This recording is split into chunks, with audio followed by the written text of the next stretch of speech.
السلام علیکم استاد. صدای من هست؟ بله. استاد امیدوارم خوب هستید.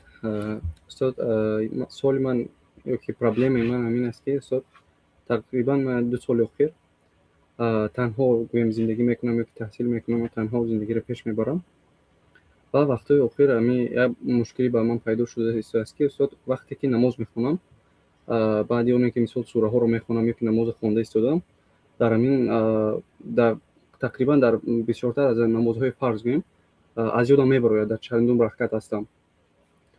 یکی در اصل که من یگان پرابلم با خاطرم ندارم، لیکن مثال از یاد میبرم و بسیار وقتی آخر ایمانم مثال بفکرم ضعیفتر شده است. یکی بیشتر مثال گوش میکردیم امر معروف ها و تاثیراتشون دیگرتر بود، حاضر دیگرتر شده است.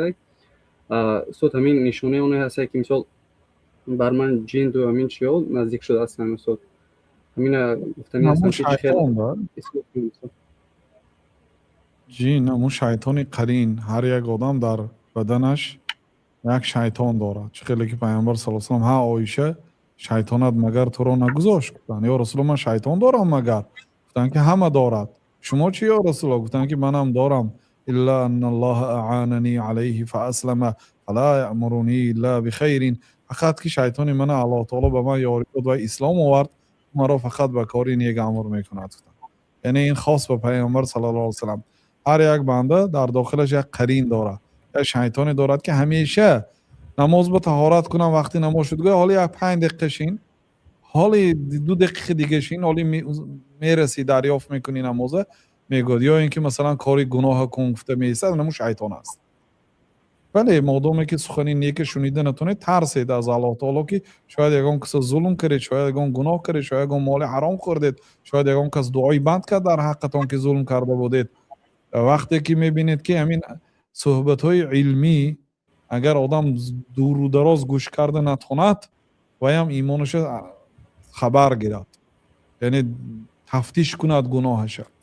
کسی یک ساعت 30 دقیقه یک امر معروف گوش کرده نتواند، یک درس علمی گوش کرده نتواند، یعنی فقط میلش به کارهای گناه، به برنامه های غیر دینی بیفایده باشد، این آدم ایمانش از نظر گذراند، گناهاش از نظر گذراند. برای همین بازگشت به سوی الله تعالی کنید، توبه کنید. شاید اون گناه شما نمیدانید کدام گناهتون الله تعالی را به غضب آورد. دور بودن از دین این مصیبت است. ولا تجعل مصیبتنا فی دیننا. پیامبر صلی الله علیه و سلم دعا میکردن که الله مصیبت ما رو در دینمون نگردان. این مصیبت در دین است. وقتی که از دین دور میشید، وقتی که نماز نمیدونید که چند رکعت است، این مصیبت در دین است. بنابراین پیامبر صلی الله علیه و سلم به ما تعلیم دادن که گوییم که پیش از سلام دادن اللهم اعنی علی ذکرک و شکرک و حسن عبادتک. اما مسئله فراموش میکنید که 3 رکعت بود یا 4 رکعت بود، 3 رکعت است. 2 رکعت بود یا 3 رکعت خطا کرده، 2 رکعت است. الیقین لا یزول بالشک. این قاعده معروف از 5 قاعده های فقهی در شریعت اسلام است. الیقین لا یزول بالشک. یقین با شک دفع کرده نمیشد. یقین همین که 2 رکعت خواندید، شک همین که 3 رکعت خواندید یا نه.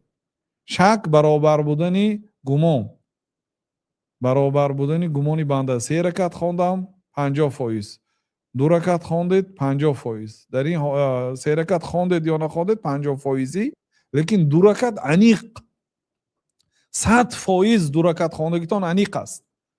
لیکن رکعت 3 برایتان شک شده ایستاده است که آیا 3 رکعت خواندید یا 2 رکعت. در این حالت 2 رکعت حساب میکنید، لیکن احتیاطاً بعد سلام دادن 2 سجده سهو میکنید و با سلام میتید. اگر نمازتان واقعا 4 رکعتی رسا شده باشد، این 2 سجده اضافگی برای شیطان به بینیش خاک بمالدن سبب میشد. بنده وقتی که سجده میکنه شیطان خار میشد، ذلیل میشه، خرد میشد، مانندی پشه میشد. میگوید که فرزند آدم به سجده امر شد و سجده کرد، من به سجده امر شدم و سجده نکردم. گفته خودش میخورد شیطان، یعنی بسیار افسوس میخورد از سجده فرزند آدم و ذلیل میشه، خار میشه. این 2 سجده برای شیطان به بینیش به خاک مالدن سبب میشه. لیکن اگر 5 رکعت خوانده باشه، چون شما 3 یا 2 گفتید و 2 گرفتید، لیکن در علم الله تعالی در حق اگر کامیره بینید، اگر بعد گذشته شدن بینید شما 5 رکعت خواندید مثلا، در این حالت اون 2 سجده همون 1 رکعت جبر میکند، نمازتون درست میشد. این دستور پیامبر صلی الله علیه و سلم است برای آن آدمی که در داخل نماز شک کرد، ندانست که چند رکعت خواند. والله تعالی اعلم.